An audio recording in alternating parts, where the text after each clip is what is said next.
11/9/25 പ്രഭാത മുരളി ബാബ്ദാദ മധുബൻ.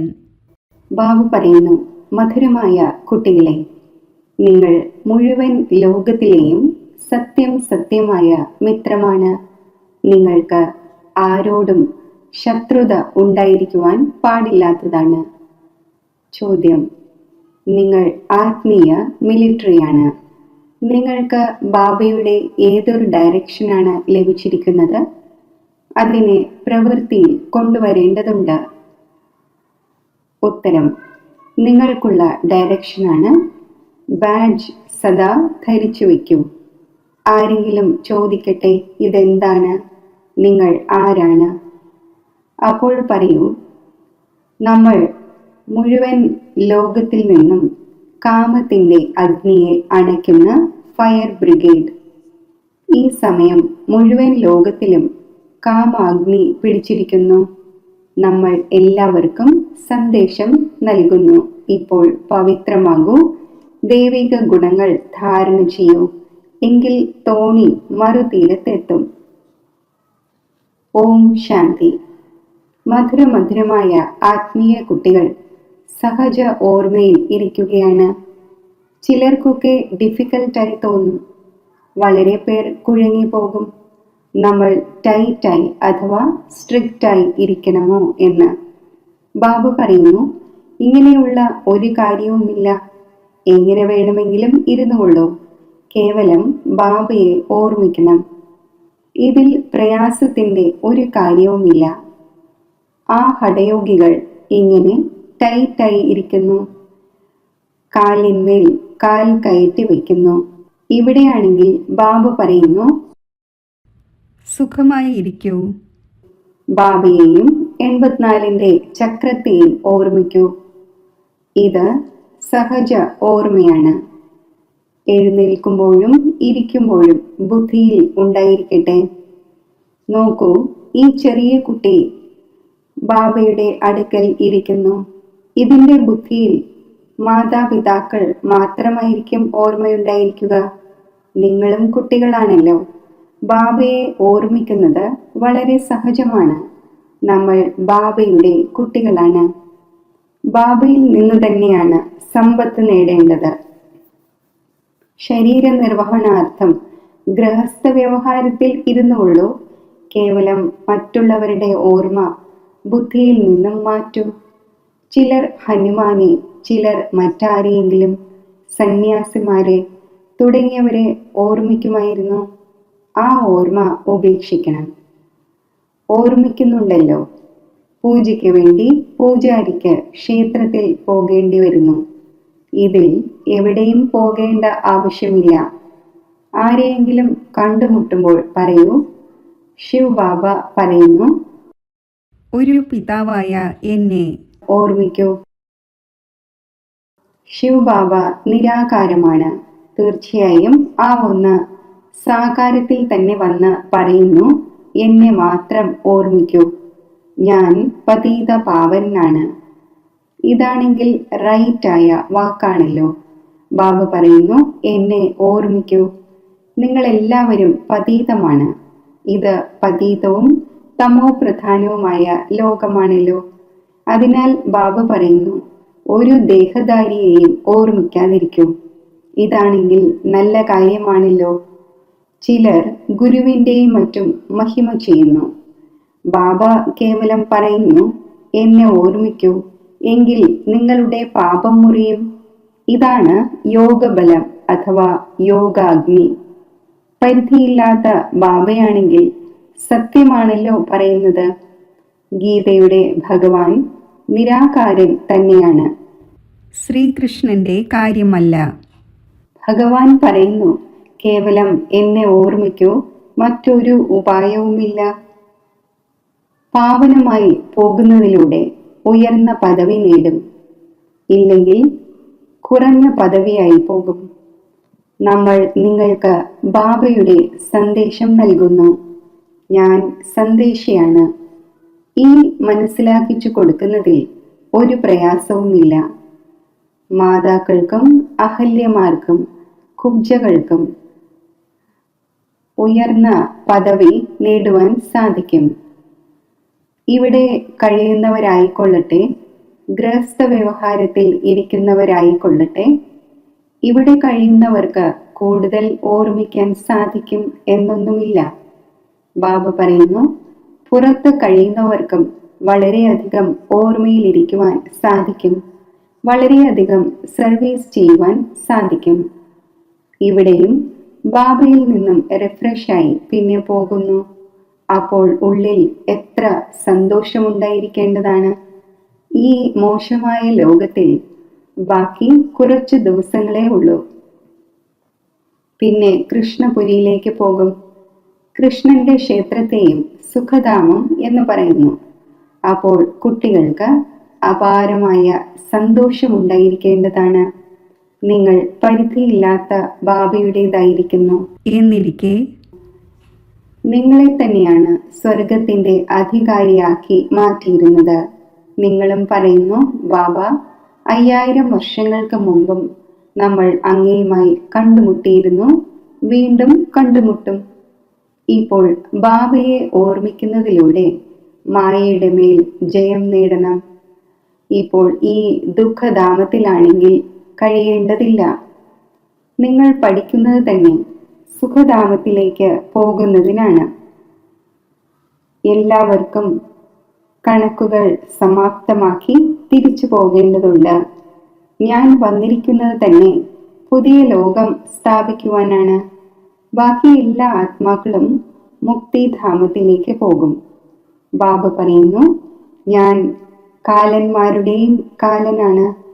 എല്ലാവരെയും ശരീരത്തിൽ നിന്നും വിടുവിച്ച് ആത്മാക്കളെ കൊണ്ടുപോകും. എല്ലാവരും പറയുന്നുമുണ്ട്, നമ്മൾ വേഗത്തിൽ പോകട്ടെ. ഇവിടെയാണെങ്കിൽ കഴിയേണ്ടതില്ല. ഇതാണെങ്കിൽ പഴയ ലോകമാണ്, പഴയ ശരീരമാണ്. ഇപ്പോൾ ബാബു പറയുന്നു, ഞാൻ സർവരെയും കൊണ്ടുപോകും, ആരെയും വിടുകയില്ല. നിങ്ങൾ എല്ലാവരും വിളിച്ചത് തന്നെ ഹേ പതീത പാവന വരൂ എന്നാണ്. ഓർമ്മിച്ചു കൊണ്ടിരിക്കുന്നു, പക്ഷേ അർത്ഥമൊന്നും മനസ്സിലാക്കുന്നില്ല. പതീത പാവനന്റെ എത്ര ധ്വനി മുഴക്കുന്നു. പിന്നെ പറയുന്നു, രഘുപതി രാഘവ രാജാറാം. ഇപ്പോൾ ശിവ് ബാബയാണെങ്കിൽ രാജാവാകുന്നില്ല, രാജ്യം ഭരിക്കുന്നുമില്ല. ആ ഒന്നിനെ രാജാറാം എന്ന് പറയുന്നത് റോങ് ആണ്. മാല സ്മരിക്കുമ്പോൾ രാമ രാമ എന്ന് പറയുന്നു. അതിൽ ഭഗവാന്റെ ഓർമ്മ വരുന്നു. ഭഗവാൻ എന്നത് ശിവൻ തന്നെയാണ്. മനുഷ്യരുടേത് പേരുകൾ വളരെയധികം വച്ചിരിക്കുന്നു. ശ്രീകൃഷ്ണനെയും ശ്യാമസുന്ദരം, വൈകുണ്ഠനാഥൻ, വെണ്ണ കവർന്നവൻ തുടങ്ങി വളരെയധികം നാമങ്ങൾ നൽകുന്നു. നിങ്ങൾ ഇപ്പോൾ കൃഷ്ണനെ വെണ്ണ കവർന്നവൻ എന്ന് പറയുമോ? തീർച്ചയായും ഇല്ല. നിങ്ങൾ ഇപ്പോൾ മനസ്സിലാക്കുന്നു, ഭഗവാൻ ഒരേ ഒരു നിരാകാരനാണ്. ഒരു ദേഹധാരിയെയും ഭഗവാൻ എന്ന് പറയുവാൻ സാധിക്കില്ല. ബ്രഹ്മ, വിഷ്ണു, ശങ്കറിനെ പോലും പറയുവാൻ സാധിക്കില്ല. അപ്പോൾ പിന്നെ മനുഷ്യന് സ്വയം ഭഗവാൻ എന്ന് എങ്ങനെ പറയുവാൻ സാധിക്കും? വൈജയന്തി മാല കേവലം 108ൻ്റെതാണ് പാടപ്പെടുന്നത്. ശിവബാബ സ്വർഗം സ്ഥാപിച്ചു. ഇവർ അതിൻ്റെ അധികാരിയാണ്. തീർച്ചയായും അതിനു മുമ്പ് അവർ ഈ പുരുഷാർത്ഥം ചെയ്തിട്ടുണ്ടാകും. അതിനെ പറയുന്നത് കലിയുഗ അന്ത്യത്തിൻ്റെയും സത്യയുഗ ആദിയുടെയും സംഗമയുഗം എന്നാണ്. ഇതാണ് കൽപ്പത്തിൻ്റെ സംഗമയുഗം. മനുഷ്യർ പിന്നെ യുഗേ യുഗേ എന്ന് പറഞ്ഞു. അവതാരനാമവും മറന്ന് പിന്നെ ആ ഒന്നിനെ കല്ലിലും മണ്ണിലും ഓരോ കണത്തിലും എന്ന് പറഞ്ഞിരിക്കുന്നു. ഇതും ഡ്രാമയാണ്. ഏത് കാര്യം പാസ്റ്റ് ആകുന്നുവോ അതിനെ ഡ്രാമ എന്ന് പറയുന്നു. ആരോടെങ്കിലും വഴക്കുണ്ടായി കഴിഞ്ഞു, അതിൻ്റെ ചിന്തനം ചെയ്യരുത്. ആരെങ്കിലും കുറച്ച് കൂടുതൽ പറഞ്ഞുവെങ്കിൽ നിങ്ങൾ അതിനെ മറന്നേക്കൂ. കഴിഞ്ഞ കൽപ്പത്തിലും ഇങ്ങനെ പറഞ്ഞിരുന്നു. ഓർമ്മയുണ്ടായിരിക്കുന്നതിലൂടെ പിന്നെ വഷളായിക്കൊണ്ടേയിരിക്കും. ഈ കാര്യം വീണ്ടും ഒരിക്കലും പറയുക പോലും ചെയ്യരുത്. കുട്ടികളായ നിങ്ങൾക്ക് സേവനം ചെയ്യണമല്ലോ. സേവനത്തിൽ ഒരു വിഘ്നവും വരാൻ പാടില്ല. സേവനത്തിൽ ദൗർബല്യം കാണിക്കുവാൻ പാടില്ലാത്തതാണ്. ശിവ് ബാബയുടെ സേവനമാണല്ലോ.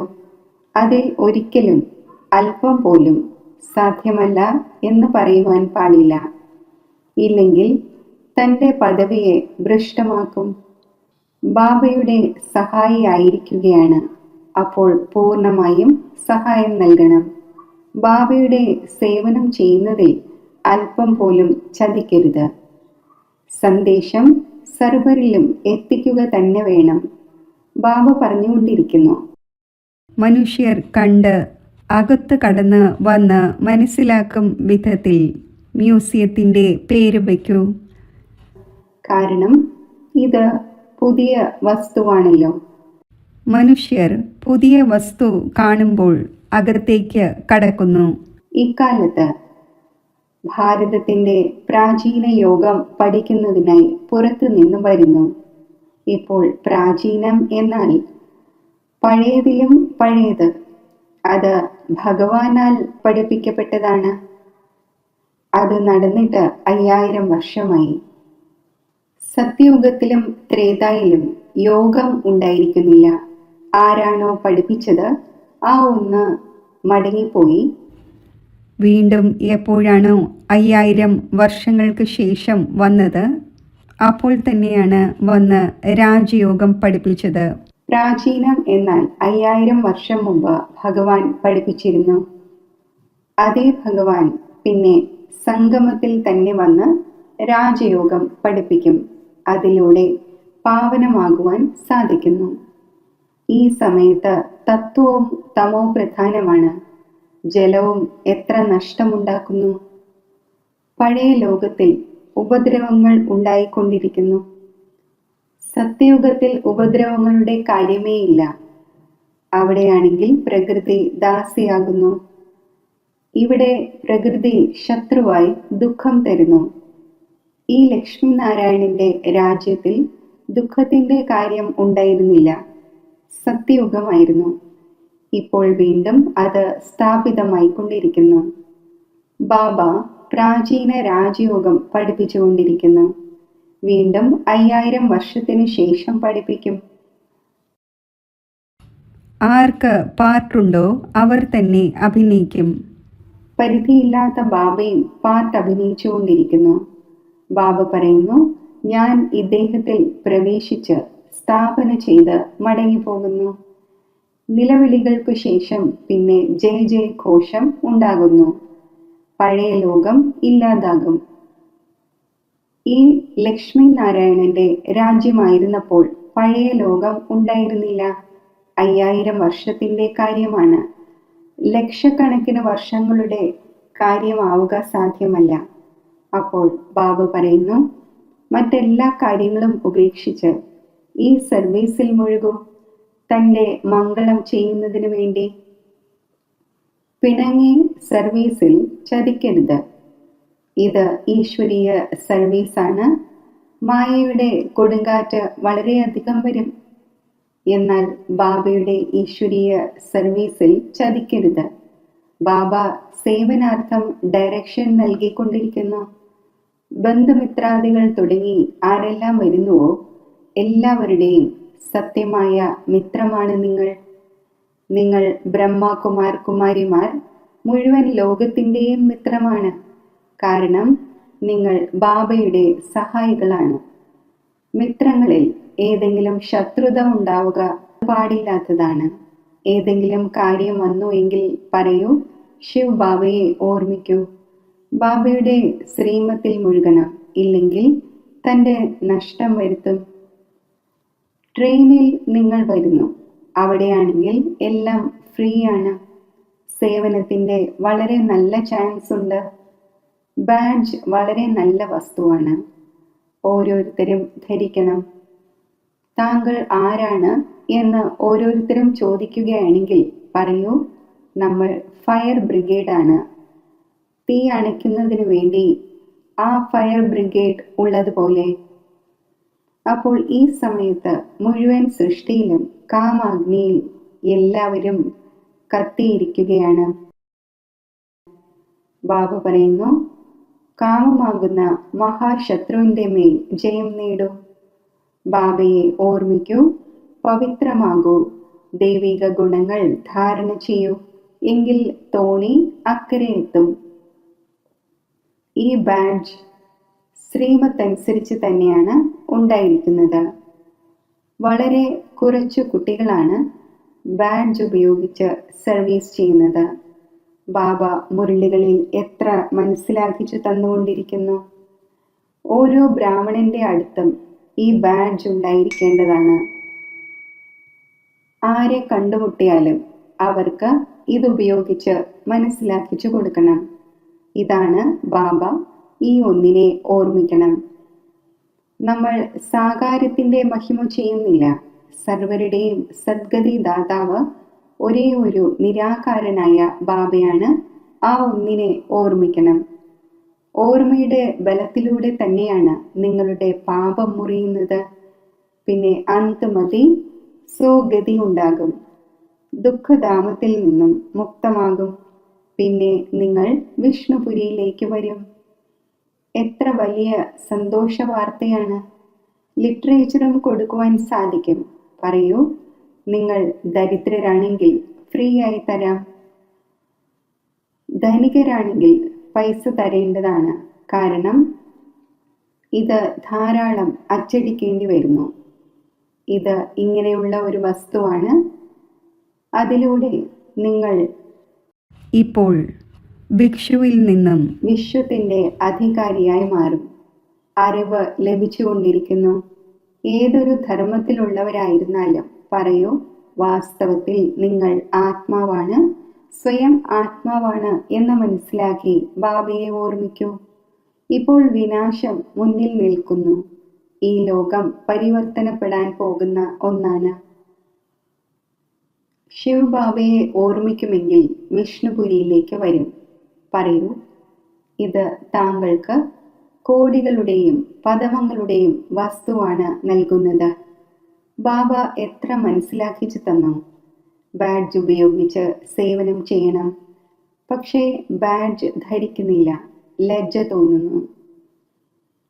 പാർട്ടിയെ കൊണ്ടുവരുന്ന ബ്രാഹ്മണിമാർ അഥവാ ഏതെങ്കിലും ഓഫീസിലോ മറ്റോ ഒറ്റയ്ക്ക് പോകുന്നു എങ്കിൽ ഈ ബാഡ്ജ് തീർച്ചയായും ധരിച്ചിരിക്കണം. ആരെ നിങ്ങൾ ഇതിനെക്കുറിച്ച് മനസ്സിലാക്കിക്കുമോ അവർ വളരെയധികം സന്തോഷിക്കും. പറയൂ, നമ്മൾ ഒരു ബാബയെ തന്നെയാണ് അംഗീകരിക്കുന്നത്. ആ ഒന്ന് സർവർക്കും സുഖവും ശാന്തിയും നൽകുന്നവനാണ്. ആ ഒന്നിനെ ഓർമ്മിക്കണം. പതീത ആത്മാവിന് പോകുവാൻ സാധിക്കില്ല. ഇപ്പോൾ ഈ പഴയ ലോകം മാറിക്കൊണ്ടിരിക്കുന്നു. ഇങ്ങനെ മാർഗമധ്യേയും സർവീസ് ചെയ്തുകൊണ്ട് വരണം. നിങ്ങളുടെ പേര് വളരെയധികം ഉണ്ടാകും. ബാബ മനസ്സിലാക്കുന്നുണ്ട്. ഒരുപക്ഷെ ലജ്ജ വരുന്നുണ്ട്.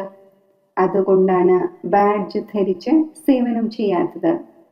ഒന്നാമതായി ബാഡ്ജ്, ഏണിപ്പടിയുടെ ചിത്രം അഥവാ ത്രിമൂർത്തി, ഗോളം, വൃക്ഷത്തിൻ്റെ ചിത്രം തുടങ്ങിയവ കൂടെ ഉണ്ടായിരിക്കണം. പരസ്പരം ഇരുന്ന് അന്യോന്യം മനസ്സിലാക്കിക്കൂ. അപ്പോൾ എല്ലാവരും ഒത്തുകൂടും. ചോദിക്കും, ഇതെന്താണ്? പറയൂ, ശിവബാബ ഇദ്ദേഹത്തിലൂടെ ഈ പുതിയ ലോകം സ്ഥാപിച്ചുകൊണ്ടിരിക്കുന്നു. ഇപ്പോൾ ബാബ പറയുന്നു, എന്നെ ഓർമ്മിക്കൂ, പവിത്രമാകൂ. അപവിത്രമായവർക്ക് തിരിച്ചു പോകുവാൻ സാധിക്കില്ല.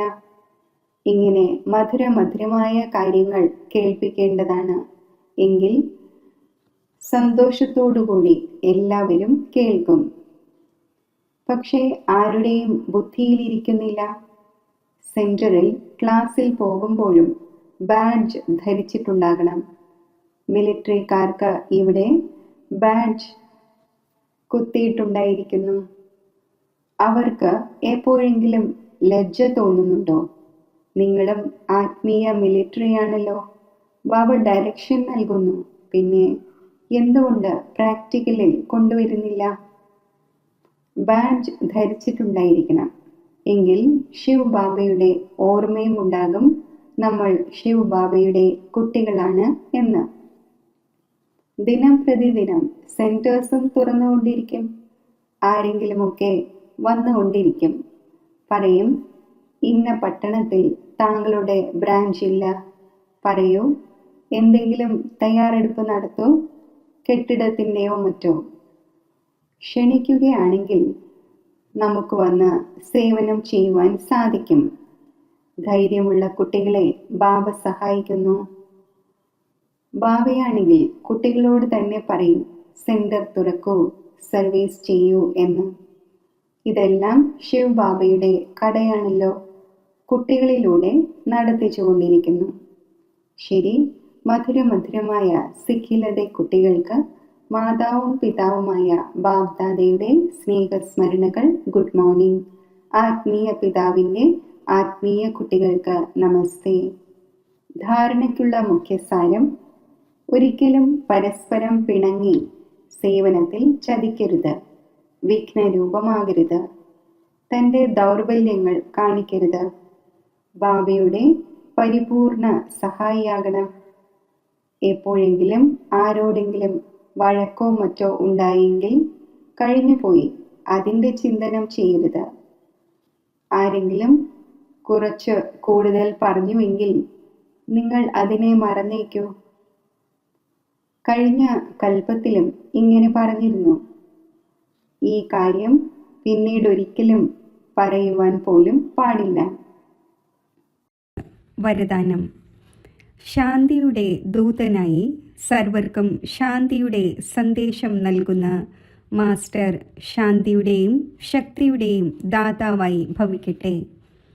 കുട്ടികളായ നിങ്ങൾ ശാന്തിയുടെ മെസ്സഞ്ചർ അഥവാ ശാന്തിയുടെ ദൂതന്മാരാണ്. എവിടെ കഴിയുകയാണെങ്കിലും സദാ സ്വയം ശാന്തിയുടെ ദൂതനായി മനസ്സിലാക്കി നടക്കൂ. ശാന്തിയുടെ ദൂതനാണ്, ശാന്തിയുടെ സന്ദേശം നൽകുന്നവരാണ്. ഇതിലൂടെ സ്വയവും ശാന്തസ്വരൂപവും ശക്തിശാലിയും ആയിരിക്കും. മറ്റുള്ളവർക്കും ശാന്തി നൽകിക്കൊണ്ടിരിക്കും. അവർ അശാന്തി നൽകിയാലും താങ്കൾ ശാന്തി നൽകൂ. അവർ തീ കൊളുത്തിക്കൊള്ളട്ടെ, താങ്കൾ ജലമൊഴിക്കൂ. ഇതുതന്നെയാണ് ശാന്തിയുടെ മെസ്സഞ്ചറും മാസ്റ്റർ ശാന്തിയുടെയും ശക്തിയുടെയും ദാതാവുമായ കുട്ടികളായ നിങ്ങളുടെ കർത്തവ്യം. സ്ലോഗൻ: ഏതുപോലെ ശബ്ദത്തിൽ വരുന്നത് സഹജമായി തോന്നുന്നുവോ അതേപോലെ ശബ്ദത്തിനുപരി പോകുന്നതും സഹജമാകണം. അവ്യക്ത സൂചന: ഇപ്പോൾ സ്നേഹത്തിൻ്റെ അഗ്നിയെ പ്രജ്വലിതമാക്കി യോഗത്തെ ജ്വാലാരൂപം ആക്കൂ. യോഗത്തിൽ സദാ ലൈറ്റ് ഹൗസിൻ്റെയും മൈറ്റ് ഹൗസിൻ്റെയും സ്ഥിതി അനുഭവിക്കൂ. ജ്ഞാനമാണ് ലൈറ്റ്, യോഗമാണ് മൈറ്റ്. ജ്ഞാനവും യോഗവും രണ്ട് ശക്തികളും ലൈറ്റും മൈറ്റും കൊണ്ട് സമ്പന്നമാകണം. ഇതിനെയാണ് മാസ്റ്റർ സർവശക്തിവാൻ എന്ന് പറയുന്നത്. ഇങ്ങനെയുള്ള ശക്തിശാലി ആത്മാക്കൾ ഏതൊരു പരിസ്ഥിതിയെയും സെക്കൻഡിൽ മറികടക്കുന്നു. ഓം ശാന്തി.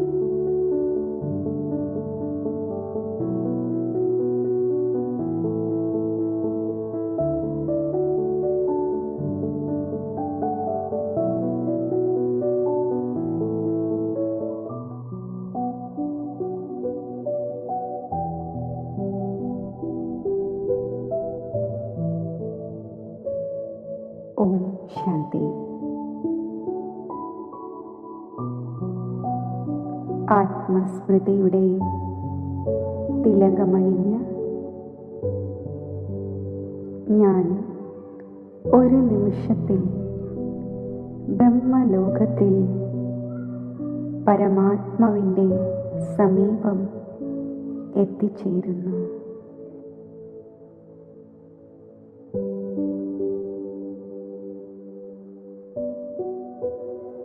ശിവപരമാത്മാവിൻ്റെ തേജസ്വി കിരണങ്ങൾ ആത്മാവിൽ സ്പർശിക്കുന്നു.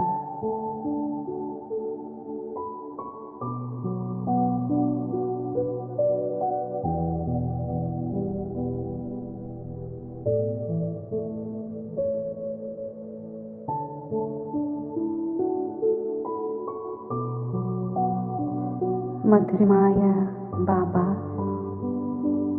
എൻ്റെ മനസ്സും ബുദ്ധിയും ഞാൻ അങ്ങയിൽ സമർപ്പിക്കുകയാണ്.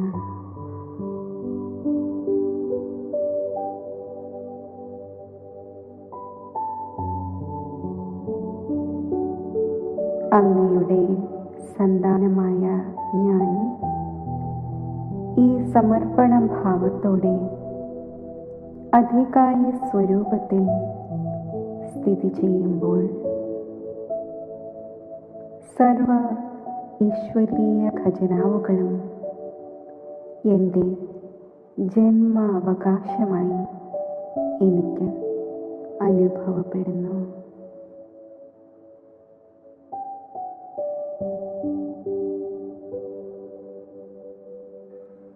വരദാതാവായ ബാബ, അങ്ങ് നൽകുന്ന വരദാനങ്ങൾ എന്നെ സമ്പൂർണതയുടെ പുരുഷാർത്ഥത്തിൻ്റെ മാർഗത്തിൽ സഹജമായി മുന്നോട്ട് നയിക്കുന്നു.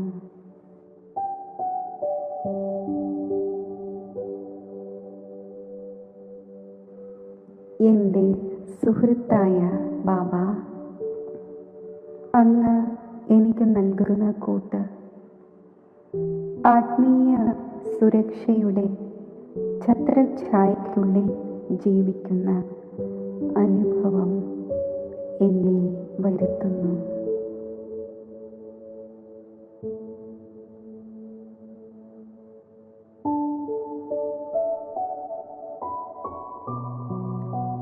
എൻ്റെ മാതാവും പിതാവുമായ ശിവപരമാത്മാ, അങ്ങയുടെ ഓർമ്മയാകുന്ന മടിത്തട്ടിൽ ഇരിക്കുമ്പോൾ എനിക്ക് അലൗകിക സന്തോഷത്തിൻ്റെയും അതീന്ദ്രിയ സുഖത്തിൻ്റെയും ഊഞ്ഞാലിലാടുന്ന അനുഭവമുണ്ടാകുന്നു.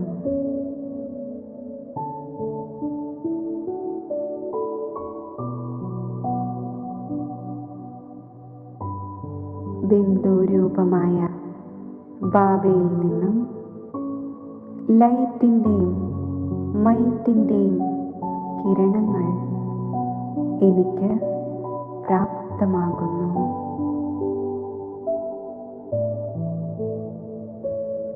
ഞാൻ ശക്തിശാലി ബിന്ദുരൂപസ്ഥിതിയിൽ സ്ഥിതി ചെയ്യുന്നു. ഈ ശക്തിശാലി സ്ഥിതിയിൽ എൻ്റെ അനേകം ജന്മങ്ങളിലെ പാപങ്ങൾ ഭസ്മമാകുന്നു.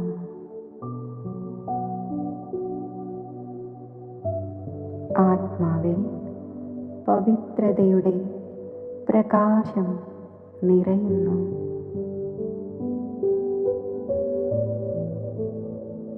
വിശ്വമംഗളകാരിയായ ബാബയോടൊപ്പം ഞാൻ കമ്പൈൻഡ് രൂപത്തിലിരുന്ന്